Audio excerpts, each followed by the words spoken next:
আমি বেশ কিছু টাকা পেতাম, মানে তোমার হজে যাইতে, আমি আব্বা হজে যাইতে পারবো না, কারণ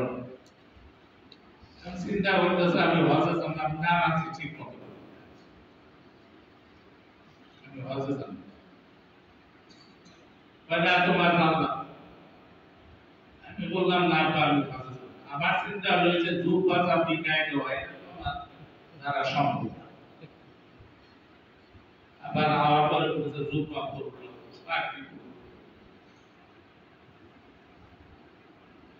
এই কথাগুলো বলার পিছনে অনেক কারণ আছে, এটা হাসির কথা না, এটা অনেক কারণ আছে, অনেক বোঝা আছে। জি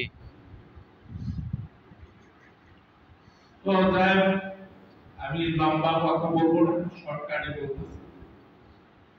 তো ইনশাআল্লাহ হজের যখন কারাগারি ব্যবসা বললো আর আছে 15-20 দিন, তখন আমার ভাই হাবিবুল্লাহ বলতেছে ভাইজান এই যে পাসপোর্টে কিন্তু আপনার ভিসাও আছে, তখন আমার বিশ্বাস হলো আমি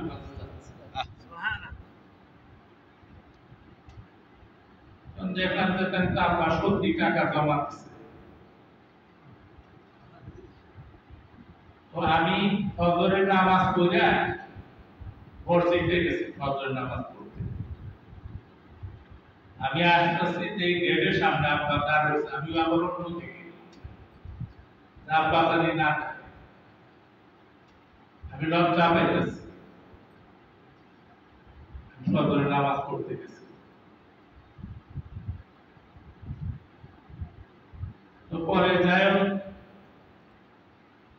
আব্বা বললাম ওই গেছিলেন ঘুরাইলাম বাজার, আব্বা কিন্তু জানে যে আমি নামাজে গেছি, আমি একা একাই তখন চিন্তা করতেছি যে হজে যাবো তাহলে একটু নামাজ না পড়লে তো হয় না, আমি ওই নামাজ পড়ি একা একা, কাউরে আমি একা একা পড়তেছি।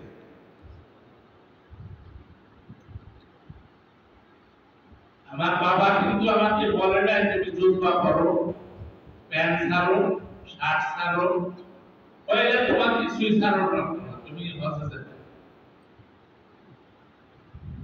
তো সবচেয়ে মজার কাহিনী কি জানেন,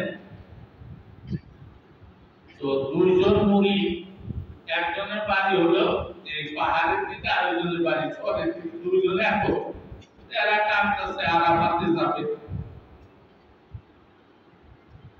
তো আরাফাতে যে কি বলবে, কি দোয়া করবে, কি করতে হবে, এখন কান্দছে, তোমরা কান্দো কেন? হুজুর আমরা তো কিছুই জানি না, যে আরাফাতে যে কালকে আমরা বিদায় যাবো, তারপর বলে আরাফাতে যাবো, তলে যায় বলে আল্লাহর গুণ গান গাও লাগবো, দোয়া দরুদ করলাম, এগুলো তো কিছুই জানি না। আপনার বালিশ আছে, পাহাড় কাটায় দুইটা বালিশ নিয়ে আসছে, আমারও একটা দিচ্ছে, ওরও একটা দিচ্ছে, তাতে দুই ছেলে সৌদি আরবে থাকে, ভালো চাকরি করে। জি ভাই দুই বালিশ ফুলাই না, ভালো করে ফুলাই না, ঘুমবা আরাফাতে ঘুমাবা, আর নামাজের সময় আমাকে দেখা নেই সেজদা, আল্লাহু আকবার, এটা পারবা না যে হুজুর পারবা। আল্লাহ বলছেন আমার আরাফাতে যে সশরীরে আরাফাতে অবস্থান করলো, আজকে যে বাচ্চা সন্তান জন্মগ্রহণ করলো তার ন্যায় আমি তাকে, সুবহানাল্লাহ, তুমি আরাফাতে খালি অবস্থান করবে, এটাই তোমার ইবাদত, এটা আল্লাহর ওয়াদা। আমি সত্য কথা বলতেছি, আমি মনে মনে কই তাহলে তো রাস্তা ক্লিয়ার, আমিও টেনশনে রয়েছে আমি কি করব। আল্লাহ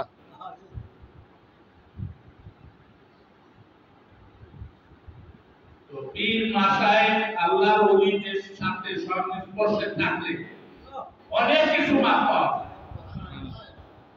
অনেক কিছু জানা যায়, অনেক কিছু বোঝা যায়, অনেক কিছু মাপ পাওয়া যায়।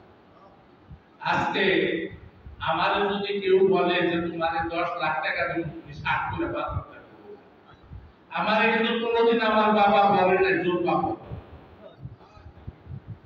আমারে কোনোদিন বলে না তুমি বলো, কোনোদিন বলে না আমি তুমি বলো।